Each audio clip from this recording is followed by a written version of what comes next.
সবার সামনে কম্পাসকে দোষারোপ করলে মুক্তিকে থাপ্পড় মারে ঋতুজা। হ্যাঁ বন্ধুরা, এমনটাই দেখা যাবে। বিস্তারিত জানতে ভিডিওটি না টেনে সম্পূর্ণ দেখতে থাকুন। গল্পের শুরুতেই দেখা যাবে কম্পাস বিহানের ঘরে এসে বলতে থাকে, আপনি সুস্থ হয়ে গেলেও আমি জানি আপনার জীবনে আমার কোনো জায়গা নেই, আমার কোনো প্রাধান্য নেই, কিন্তু আপনি বিশ্বাস করুন আমি এসব করিনি। আপনিও কি সবার মতো আমাকে অবিশ্বাস করছেন? বিশ্বাস করুন আমি এসবের কিচ্ছু জানি না। হ্যাঁ, আমি ওখানে একটা রিসার্চ করছিলাম, কিন্তু সেই রিসার্চটা ভালো কাজের জন্য করছিলাম, কোনো খারাপ কাজের জন্য নয়। এইদিকে দেখা যায় অরির কম্পাসকে পাহারা দিতে থাকে, কম্পাসকে উকি দিয়ে দেখতে থাকে। এরপরে দেখা যায় নার্স উঠে এসে কম্পাসকে বলতে থাকে, আসলে ম্যাম, ওনার না হাতের নখগুলো কাটতে হতো। আসলে আমার অনেক ঠান্ডা লেগেছে, তো আমি যদি ওনার কাছে যাই তবে ওনার ইনফেকশন হতে পারে, এই জন্য কাছে যাইনি। তখন কম্পাস বলতে থাকে, এখনও তবে আপনি এখানে কি করছেন? জানেন যে ইনফেকশন হতে পারে, তবে আপনি যেতে পারেননি। আপনি যান, সমস্যা নেই, আমি দেখে নেব। এরপরে দেখা যায় নার্স চলে গেলে তখন কম্পাস বিহানের হাতের নখ কাটতে শুরু করে। এরপরে কম্পাস মনে মনে বলতে থাকে, আপনি যে এভাবে শুয়ে থাকবেন আমি কখনো ভাবতে পারিনি। আপনার হাত পায়ের নখ কেটে দিতে হবে, আপনি নিজে কাটতে পারবেন না, এটা আমি কোনো দিনও কল্পনা করতে পারিনি। এরপরে দেখা যায় কম্পাস বলতে থাকে, আপনি কবে সুস্থ হয়ে উঠবেন? আপনাকে ছাড়া আমার একটুও ভালো লাগে না। আপনি আমার সঙ্গে ঝগড়া করুন, সবসময় ঝগড়া করুন, আমি কিছুতেই কোনো অভিযোগ জানাবো না। আমি সবসময় আপনার ঝগড়া শুধু শুনেই যাব, আমি তর্ক করব না আর আপনার সঙ্গে। আর আপনার সঙ্গে আমার অনেক কথা জমিয়ে আছে, আপনার সঙ্গে আমি অনেক কথা বলতে চাই, প্লিজ আমার সঙ্গে কথা বলুন, উঠুন।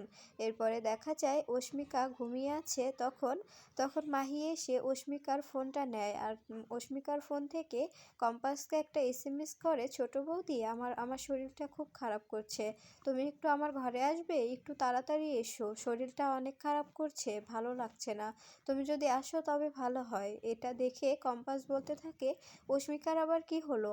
এখানে তো উনি ঘুমোচ্ছে, আমি একবার গিয়ে 5 মিনিটের মধ্যে চলে আসব। আমি শুধু গিয়ে দেখবো যে অস্মিকার কি হয়েছে, অস্মিকার শরীরটা কি বেশি খারাপ হয়েছে কিনা গিয়ে দেখে আসি। মেয়েটা কাউকে হয়তো জানাতে না পেরে আমাকে ফোন করেছে, ও অনেকটা অসহায় হয়েই তো আমাকে ফোন করেছে, আমি একটু গিয়ে ওর সঙ্গে কথা বলে আসি। এরপরে দেখা যায় কম্পাস ঘর থেকে বেরিয়ে অস্মিকার ঘরের দিকে আসে। এদিকে এদিকে মাহি কম্পাস ঘরে আসার আগেই ঘর থেকে বেরিয়ে যায়। এরপরে অস্মিকাকে কম্পাস ডাকতে থাকে, অস্মিকা, তোমার কি হয়েছে? তুমি যে আমাকে এসএমএস করলে। তখন অস্মিকা বলতে থাকে, কোথায় ছোট বৌদি, আমার তো কিছু হয়নি, আমি তো ঘুমিয়েছিলাম, কখন আমি তোমাকে এসএমএস করলাম? তখন দেখা যায় কম্পাস বলতে থাকে, কেন, একটু আগেই তো তুমি আমাকে এসএমএস করে বললে ছোট বৌদি আমার শরীরটা একটু খারাপ লাগছে, তুমি একটু এসো, এই জন্য আমি বিহান স্যারকে একা ঘরে রেখে এখানে এলাম, দেখো তোমার ফোনে, দেখো তুমি। তখন অস্মিকা ফোনটা চেক করে দেখে ফোনে কিছু নেই। এটা দেখার পরে ভয় পেয়ে যায় কম্পাস বলতে থাকে, ওদিকে আমাকে যেতে হবে, ওরা হয়তো আমাকে সরানোর জন্য তোমার ফোন থেকে একটা এসএমএস সেন্ড করে আবার ডিলিট করে দিয়েছে। এদিকে অরি ও মোনালিসা দুজনেই বিহানের ঘরে ঢুকে যায়, আর সেখানে ঢুকে সব তার ছিঁড়তে থাকে। এরপরে অরি বলতে থাকে, তাড়াতাড়ি করো মোনাদি, হঠাৎ করে কম্পাস এসে পড়বে। এদিকে কম্পাস ঘর থেকে দৌড়তে শুরু করে আসার জন্য। এরপরে মুক্তি দেখে ইশারা করে বলতে থাকে, তাড়াতাড়ি বেরিয়ে আয়, কম্পাস আসছে। এরপরে মোনালিসা বলতে থাকে, আমি আমি বিহানের কাছে থাকতে চাই, এরকমভাবে বিহানকে দেখতে আমার ভালো লাগছে না। এরপরে বেরিয়ে গেলে তখন কম্পাস ঘরে এসে দেখতে পায় সকল মনিটর অফ। এটা দেখে কম্পাস অবাক হয়ে যায় আর বলতে থাকে, এটা কি করে সম্ভব, হঠাৎ করে এটা কে করলো? এরপরে দেখা যায় বাইরে দাঁড়িয়ে থাকে সবাই। ঠিক তখনই মোনালিসা ঘরে এসে বলতে থাকে, কিরে কম্পাস, এগুলো সব অফ কেন? এটা কে করলো? তুই এটা কি করে করতে পারলি? আর বিহানকে মারার চেষ্টা করছিলি তুই, আমি সবাইকে বলে দেব। এরপরে চিৎকার করতে থাকলে তখন মুক্তি, মাহি ও অরেন তিনজনই চলে আসে। এরপরে সবাই মিলে সিনক্রিয়েট করতে শুরু করে আর বলতে থাকে, তুই ওকে মারার জন্য এমনটা করেছিস, তাই না? বিহানকে মারতে চাস তুই, নিজের সাধ্য সাধিল করার জন্য বিহানকে মারতে চাস, এটার জন্য তোকে শাস্তি পেতে হবে। এরপরে দেখা যায় মোনালিসা চিৎকার করে বলতে থাকে, ডক্টরকে ডাকো।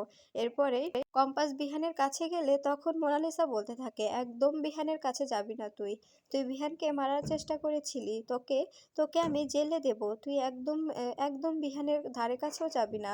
এরপরে দেখা যায় ডক্টরকে ডাকলে ডক্টর এসে সকল কিছু দেখে অবাক হয়ে যায় আর বলতে থাকে, এটা কি করে হলো, কে করলো? এরপরে কম্পাস বলতে থাকে, আসলে আমি 5 মিনিটের জন্য বাইরে গিয়েছিলাম, এসে দেখি এরকম। এরপরে দেখা যায় ঋতুজা বলতে থাকে, নিজে এমনটা করে এখন অন্যের ঘাড়ে দোষ চাপাতে চাইছিস, অন্যের ঘাড়ে দোষটা দিতে চাইছিস, সেই জন্য বলছিস যে এই তুই বাইরে গিয়েছিলি, বিহানকে মারতে চেয়েছিলি তুই। দাঁড়া, অখিলেশকে আমি জানাচ্ছি ব্যাপারটা, অখিলেশকে আমি বলছি। এরপরে অস্মিকা বলতে থাকে, ছোট বৌদি তো সত্যি বলছে, ছোট বৌদি তো আমার ঘরে গিয়েছিল। তখন অরিন অস্মিকা বকতে থাকে আর বলতে থাকে, একদম চুপ, ছোট বৌদির হয়ে সাপার গাইবি না। এরপরে মুক্তি বলতে থাকে, সময় মতো মোনালিসা যদি না আসতো তবে আজকে আমাদের ছেলেটার কি হয়ে যেত।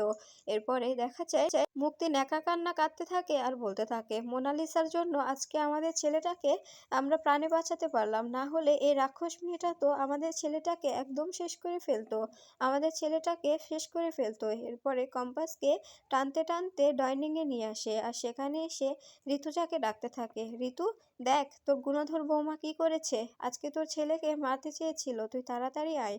এরপরে দেখা যায় সবাই মিলে সেখানে চলে আসে আর আর তখন ঋতুজা, মাহির মা, মাহির বাবা ও অখিলেশ চারজনই ঘর থেকে বেরিয়ে অখিলেশ ঋতুজাকে বলতে থাকে যে, তোমার বৌমা যদি আমার ছেলের কোনো ক্ষতি করে না, তোমাকে আমি ছেড়ে কথা বলবো না, বুঝতে পেরেছো? আগে নিচে যাই দেখি কি হয়েছে, তারপরে যে সব কিছু জেনে তোমাকে আমি দেখাচ্ছি।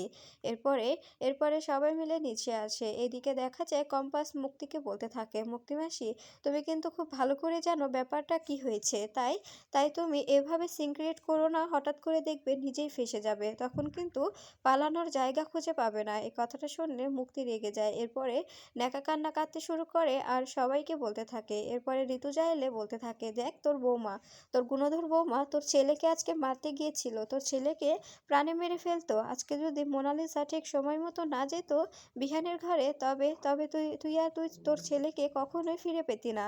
তখন দেখা যায় অরিন বলতে থাকে, হ্যাঁ জেম্মা, এই মেয়েটা আমাদের ছোটদা ভাইকে মারতে চেয়েছিল। তখন মুক্তি বলতে থাকে, কি রে ঋতু, কিছু বলবি না? তুই তো বড় মুখ করে ওকে বিহানের দায়িত্ব দিয়েছিলি, ও আজকে যে এরকম কাণ্ড ঘটালো, তুই ওকে কিছু বলবি না? তখন রশ্মিকা মনে মনে বলতে থাকে, এরা তো খুব বড় নাটক করছে, এবার আমাকে জেম্মাকে সব কিছু বলতে হবে। এরপরে দেখা যায় ঋতুজা মুখ খোলে আর বলতে থাকে, ও আচ্ছা, কম্পাস এসব করেছে তাই না? তখন মুক্তি বলতে থাকে, হ্যাঁ, তোর বিশ্বাস হচ্ছে না?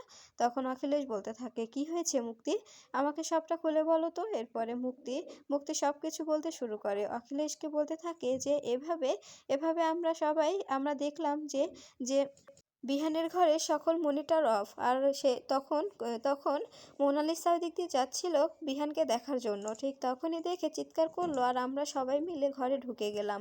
এরপরে দেখলাম বিহানের সকল মনিটর, সকল চিকিৎসাপত্র, জিনিসপত্রের সব অফ। এরপরে আমরা ডক্টরকে ডাকি, ডক্টর এসে ঠিক করে দেয়। এরপরে দেখা যায় অখিলেশ ঋতুজাকে বলতে থাকে, ঋতুজা এবার তুমি কিছু বলবে না? তোমার বৌমা এত বড় একটা কাণ্ড ঘটালো, তারপরেও তুমি মুখ বন্ধ করে থাকবে? তখন দেখা যায় ঋতুজা বলতে থাকে, আমি জানি কে কি করেছে, আমার ব্যাপার আমাকে বুঝতে দাও, অখিলেশ তুমি চুপ থাকো। আচ্ছা, আমি ডক্টরের থেকেই জানতে চাই কি হয়েছিল। এরপরে ডক্টরকে জিজ্ঞেস করলে ডক্টর বলতে থাকে, ঋতুজা ম্যাম আপনি তো সবটাই জানেন তাই না? এরপরে দেখা যায় ঋতুজা মুক্তিকে বলতে থাকে, আচ্ছা তুই যে কথাগুলো বললি, তার মানে কম্পাস বিহানকে সরিয়ে নিজের সাধ্য হাসিল করার জন্য বিহানকে সরাতে চেয়েছিল তাই না? তাও আবার কি করে? ওর ওর অক্সিজেন অফ করে দিয়ে সব চিকিৎসা বন্ধ করে দিয়ে বিহানকে মারতে চেয়েছিল, এটাই তো বলতে চেয়েছিলি? এরপরে মোনালিসার কাছে গেলে মোনালিসা ভয় পেয়ে যায় আর বলতে থাকে, আন্টি আপনি এভাবে বলছেন কেন, আপনি কি মিন করতে চাইছেন? এরপরে দেখা যায় কিঞ্জল বলতে থাকে, আমি কিন্তু কম্পাসকে বিহানের ঘরে থাকতে দেব না। তখন ঋতুজা বলতে থাকে, শোনো শোনো ঠাকুরপো, কম্পাস হচ্ছে বিহানের ওয়াইফ, তাই তাই বিহানের ঘরে থাকার একমাত্র অধিকার কম্পাসেরই আছে, তাই কম্পাসই থাকবে, এটা আমার শেষ কথা। এবার দেখি তোমরা কি করে আটকাও, কে আটকাতে পারে আর কে কে থাকতে পারে।